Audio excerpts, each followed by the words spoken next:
Hello friends, it's me Deb. I'm so happy to be sharing another ghost story with you today, and today I'm going to be making some Beetlejuice inspired art because I love Beetlejuice. It's definitely like one of my top 5 favorite movies of all time. And this was a little bit of a complicated ghost story. If you missed last week's, I told the ghost story about using Ouija boards in my college dorm and how it may have told me my future. Still don't know how that's possible. And staying at a haunted old house and creepy things happening there. So if you want to catch up on that story after this one, or you want to watch that first, I will link it below or link it in the corner so that you can have access to that as well. But today's story was a little complicated. I actually had to write a script for it because the layout of the place we were staying in, I think, is a little hard to describe. So I made a couple slides to help you follow along. But let's just get into it, shall we? So first things first, I will pop up on the screen the layout of the place that we're going to be talking about. It's a real small little beach cottage in Old Lyme, Connecticut, and most of the action is going to be taking place in this highlighted yellow area here.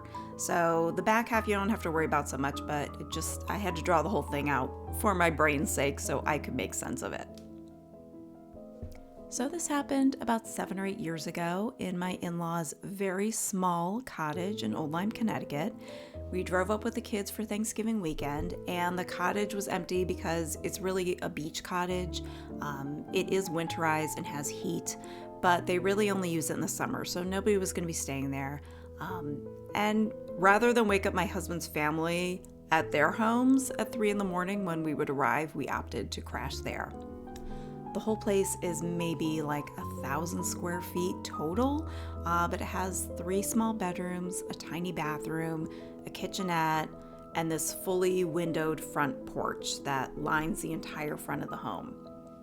So the porch is kind of like a long, skinny rectangle. It's about 20 feet long, maybe 6 feet wide. And since their kitchen is so small, there's no dining area, and this is where everyone sits for meals. It's very cramped in there because there's a dining table on one side and it's large enough to squeeze like 10 or 12 people around it. There's a sleeper sofa on the other side. And even if you were the only person in that room, you're scooting around furniture to move. You can't like walk comfortably in there. It's pretty cramped. So we drove over 500 miles through the night from Ohio to Connecticut, and we pulled up to the driveway at around 3 a.m. We were totally exhausted, and the kids now had to get up and get out and get situated and somehow fall back asleep again. And if you have kids, you will understand that this is not an easy task. We were all cranky and tired at this time, and our oldest, Jack, at the time was 14. Charlie and Amelia would have been 9. They're twins. Jack was starting to have some issues with insomnia at this age and unfortunately still suffers with it now.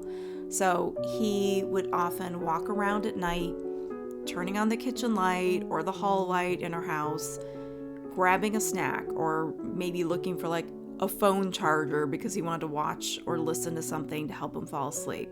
And he always turned on the lights. Always afraid of walking around the house in the dark, and it would drive us nuts because it was practically a nightly occurrence. And we would wake up because, of course, sleeping in the dark and then having this like bright shaft of light piercing your doorway will do that. I'm telling you all this because I really laid down the law that night that everyone had to go to bed and stay in bed. It's 3 a.m. We're not pacing around the cottage looking for things or getting snacks because you can't fall asleep, like tough cookies. Thanksgiving dinner was the next night, and I was just stressing out a little bit because I was tired. And also, I didn't want everyone, like the kids, falling apart at my brother-in-law's house the next night because they didn't get any sleep the night before. Like, we're going to try and make up and rest and sleep tonight as much as we can. So the kids were staying in the front bedroom, which I'll show you guys here. The 2 bedrooms we're in. It has a bunk bed and an additional twin bed. My husband John and I were staying in his parents' bedroom. And between both these bedrooms is that one little bathroom. So after about a half hour of getting settled and getting everyone to bed, everyone's tucked in, I was overtired. So tired, it was hard to fall asleep. You know how that is. So I was laying there on the left side of the bed with the open bedroom door, like just in back of me, like to my left shoulder. And I was tempted to get up and close the door because the bathroom nightlight was beaming into the room. But I tried to just relax and ignore it, and ignore that spinning feeling in my body that seems to continue after riding in a car for 9 hours. It's like my body's still in the moving car, but my brain hasn't caught up to the reality that I'm lying in bed. This is just what happens after a long road trip for me. So I tried to close my eyes, but they kept popping open. And then this shaft of yellow light from the bathroom, the nightlight, goes dim for a moment. And I know it's because one of the kids, definitely my little insomniac Jack, has somehow quietly snuck down from the top bunk and has walked past the bathroom doorway, blocking the light momentarily. So I hear him walking, and I flick off the blankets because I'm pissed and I'm ready to yell at him to get back to bed. I'm nearsighted, but I can totally see well enough walking around at night in a familiar place. I just can't make out like sharp details, but everything's just kind of a little bit fuzzy. So when I get up, I don't bother to put on my glasses. I step out into the teeny little hallway that leads to the family room area. And I'm leaning on that little archway, and I see Jack about 5 feet from me, walking across the family room, and then bending over the couch and seemingly like digging in the cushions like he's trying to find something. I know it's him. He's a slim kid. He's in his typical white undershirt and PJ pants. And the only thing that's weird about this situation is that he hasn't turned on a light. There's a nightlight in the kitchen, the little kitchenette, and the bathroom, and it's just enough to dimly illuminate the space. But for an anxious kid like Jack, that would never be enough. I know this and I find it strange, but I'm also so tired, I'm not really taking it into too much into account. I'm like, it's weird that he's not turning on a light, but I'm just more angry than anything. So I just yell at him, Jack, get to bed. What are you doing? What are you looking for on the couch? What are you doing? There's no phone charger there if that's what you're looking for. And he ignores me, and he keeps looking in the couch for something. It's really bizarre. So I start to loudly whisper again to tell him to stop and go get to bed. But I hear one of the kids getting out of bed from their room, and I yell again, like, you're gonna wake everyone up. And then on my right side, I hear a voice I know very well ask, why are you yelling at me? I was in bed. I practically jump out of my skin because I see that it's Jack. If this is Jack standing next to me, then who am I yelling at with my mom voice? So I look at him and I point to where he was, and nobody's there. A split second later, we both hear footsteps, and we see a solid, black, adult-sized figure through the windows that are in that family room that face that cramped porch. You can see out into the porch. And now we see that this figure is running at full speed, heading from where the front door would be towards all these windows, closed windows. And we can hear the footsteps. And then nothing, just gone. It is not even possible for a human to walk briskly in that room, let alone run across the space with all that furniture and at full speed without stopping and smashing your face into the windows. That is, unless you're the size of a mouse and you're running under the table or along the wall. So Jack and I were both completely confused and shocked. I wasn't sure what just happened and what I just witnessed. So after a minute of us being incredibly startled and just dazed, and me apologizing for waking him up and yelling at him when he didn't do anything wrong. I felt really bad. We went back to bed. So John's kind of sitting up half awake and asked me, what did Jack do? Like, oh my gosh, what is he looking for? What's going on? Oh my gosh, that kid had to get up in the middle of the night, of course, on this night of all nights, and we're all tired. And I'm just like sitting there with my mouth open, and I told him everything that I just saw. He immediately jumps out of bed to check things out because he thinks it's a break-in. But I told him, like, John, there's no way it was a break-in. I know it wasn't. I know it wasn't a burglar. There's no way someone could have run through a windowed wall or had time to jump out a window. And why would a burglar choose to jump out of a window in this like really cramped space instead of just running out the door? So I told him, I think it was a ghost. I'm like, I think I just yelled at a ghost. I don't know what I just experienced. So I had never seen like a ghost. Like I've never seen a person that disappears or an apparition, or I had never seen a shadow figure or any of that kind of stuff before. Never. This was a first. This was my one and only experience so far.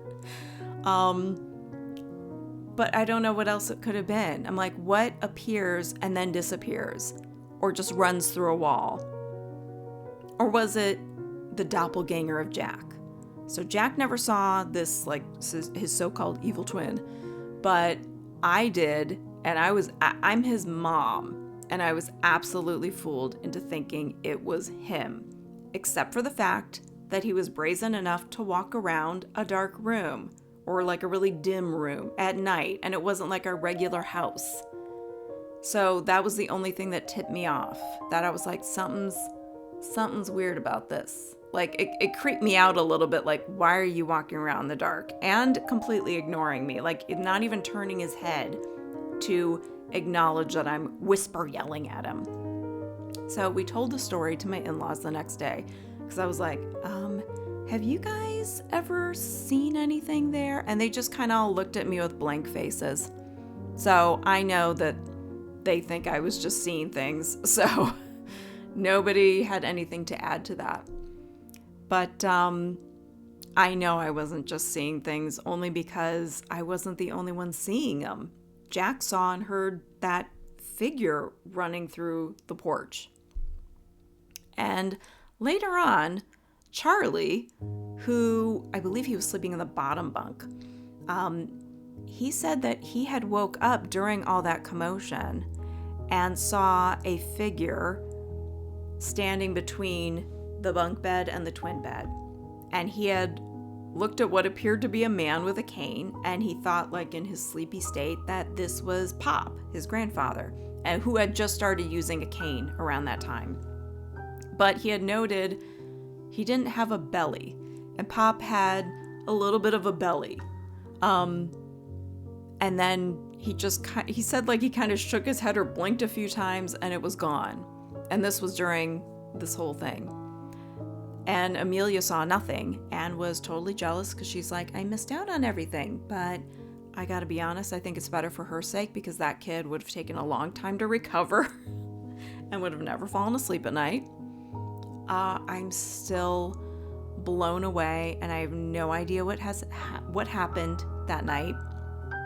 I don't know what we saw. Doppelganger, shadow figure, ghost.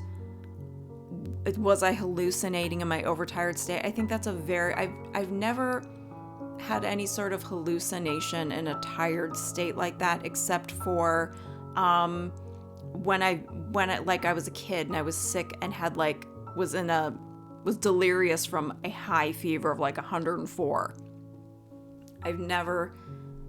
That's never happened before, and that's a very involved hallucination. It's one thing to like wake up because you think someone's walked by and then you realize nothing's there, but like then to see someone walk across a room and then like bent over a couch looking around for something, and I was interacting with this thing for a good 30 seconds of me yelling, reprimanding a ghost.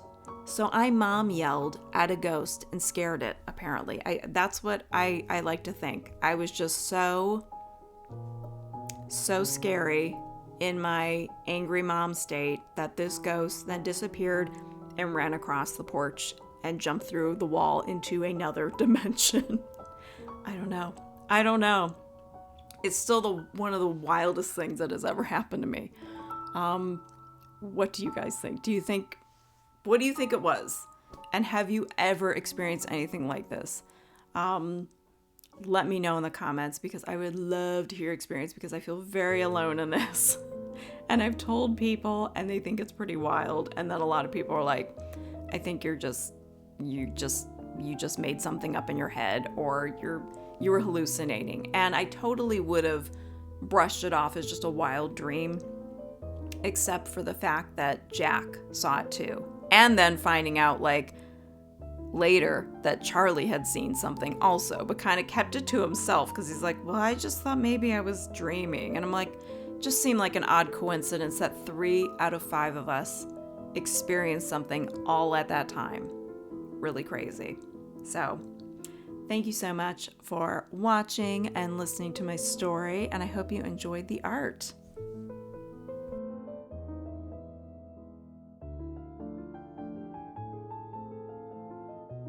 Okay, folks, there you have it. There's my little ode to Beetlejuice spread. This is still a little wet, but we have our Lydia Dietz No Feet Polaroid and Sandworm.